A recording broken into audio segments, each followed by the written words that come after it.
Hi ಎಲ್ರಿಗೂ ನಮಸ್ಕಾರ. ನಾನಿವತ್ತು ಹೆಸರು ಬೇಳೆಯಲ್ಲಿ ತುಂಬ ಟೇಸ್ಟಿಯಾಗಿ ಮತ್ತು ತುಂಬ ಬೇಗ ಹೇಗೆ ಸಾಂಬಾರು ಮಾಡೋದು ಅಂತ ತೋರಿಸ್ಕೊಡ್ತಾ ಇದ್ದೀನಿ. ಇದನ್ನು ಹೇಗೆ ಮಾಡೋದು ಅಂತ ನೋಡಿಕೊಳ್ಳೋಣ ಬನ್ನಿ.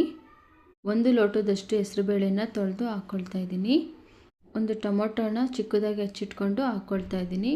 ಒಂದು 4-5 ಎಸಳಿನ ಬೆಳ್ಳುಳ್ಳಿನ ಸಿಪ್ಪೆ ಬಿಡಿಸಿ ಹಾಕ್ಕೊಳ್ತಾ ಇದ್ದೀನಿ. 1-2 ಮೆಣಸಿನ್ಕಾಯಿನ ಹಾಕ್ಕೊಳ್ತಾ ಇದ್ದೀನಿ. ತುಂಬ ಖಾರ ಬೇಕು ಅನ್ನೋರು ಒಂದು 3-4 ಮೆಣಸಿನ್ಕಾಯಿನ ಹಾಕ್ಕೊಬೋದು. 1 ಸ್ಪೂನಷ್ಟು ಅರಿಶಿಣ, 1 ಸ್ಪೂನಷ್ಟು ಜೀರಿಗೆ ಮತ್ತು 1 ಲೋಟದಷ್ಟು ನೀರನ್ನು ಹಾಕ್ಕೊಳ್ತಾ ಇದ್ದೀನಿ. ಮತ್ತು ರುಚಿಗೆ ತಕ್ಕಷ್ಟು ಉಪ್ಪು ಮತ್ತು 1 ಸ್ಪೂನಷ್ಟು ಎಣ್ಣೆನ ಹಾಕ್ಕೊಳ್ತಾ ಇದ್ದೀನಿ. ಮತ್ತು ಒಂದು ಅರ್ಧ ಕಾಯಿ ತುರಿನ ಹಾಕ್ಕೊಂಡು ಅರಿಶಿಣ, ಉಪ್ಪು ಮತ್ತು ಕಾಯಿ ತುರಿ ಚೆನ್ನಾಗಿ ಮಿಕ್ಸ್ ಆಗೋ ಥರ ಮಿಕ್ಸ್ ಮಾಡಿಕೊಂಡು 3 ವಿಷಲ್ನ ಕೂಗಿಸ್ಕೋಬೇಕು. ನಂತರ ಪ್ರೆಷರ್ ಬಿಟ್ಟ ಮೇಲೆ ಸ್ಮ್ಯಾಶರಲ್ಲಿ ಚೆನ್ನಾಗಿ ಸ್ಮ್ಯಾಶ್ ಮಾಡ್ಕೋಬೇಕು. ನಂತರ ಒಂದು ಪಾತ್ರೆಗೆ 1 ಸ್ಪೂನಷ್ಟು ಎಣ್ಣೆ, 1 ಸ್ಪೂನಷ್ಟು ಸಾಸಿವೆ ಮತ್ತು ಕರಿಬೇವಿನ ಸೊಪ್ಪನ್ನು ಹಾಕ್ಕೋಬೇಕು.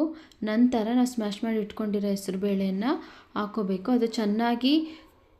ಅದು ತುಂಬ ಬೆಂದಿರೋದ್ರಿಂದ ತುಂಬ ಕುದಿಸೋ ಅವಶ್ಯಕತೆ ಇರೋದಿಲ್ಲ. 1 ಕುದಿ ಬರೋವರೆಗೂ ಕುದಿಸಿದ್ರೆ ಸಾಕಾಗುತ್ತೆ. ನಂತರ ಚಿಕ್ಕದಾಗಿ ಹೆಚ್ಚಿಟ್ಕೊಂಡಿರೋ ಕೊತ್ತಂಬರಿ ಸೊಪ್ಪನ್ನು ಹಾಕ್ಕೋಬೇಕು. ಕೊತ್ತಂಬರಿ ಸೊಪ್ಪನ್ನು ಲಾಸ್ಟಲ್ಲಿ ಹಾಕೋದ್ರಿಂದ ತುಂಬ ರುಚಿ ಕೊಡುತ್ತೆ ಸಾಂಬಾರಿಗೆ. ಯಾರ್ಯಾರು ಈ ರೆಸಿಪಿನ ಟ್ರೈ ಮಾಡಿಲ್ಲ ದಯವಿಟ್ಟು ಟ್ರೈ ಮಾಡಿ. ತುಂಬ ಚೆನ್ನಾಗಿರುತ್ತೆ, ಟೇಸ್ಟಿಯಾಗಿರುತ್ತೆ, ಮಕ್ಳಿಗೂ ಕೂಡ ತುಂಬ ಇಷ್ಟ ಆಗುತ್ತೆ. ನನಗೆ ಈ ರೆಸಿಪಿನ ನಮ್ಮಮ್ಮ ಹೇಳ್ಕೊಟ್ಟಿದ್ದು. ಇದು ಹೆಸರುಬೇಳೆ ಸಾಂಬಾರು ಆಗಿರೋದ್ರಿಂದ ಚಪಾತಿಗೆ ಮತ್ತು ಪೂರಿಗೆ ತುಂಬ ಹೊಂದಾಣಿಕೆ ಆಗುತ್ತೆ. ಮತ್ತು ಅನ್ನದ ಜೊತೆ ಹಾಕ್ಕೊಂಡು ಕೂಡ ತಿನ್ಬೋದು. ಜೊತೆಗೆ ತುಪ್ಪ ಕೂಡ ಹಾಕ್ಕೊಂಡ್ರೆ ಇನ್ನೂ ಟೇಸ್ಟಿಯಾಗಿರುತ್ತೆ.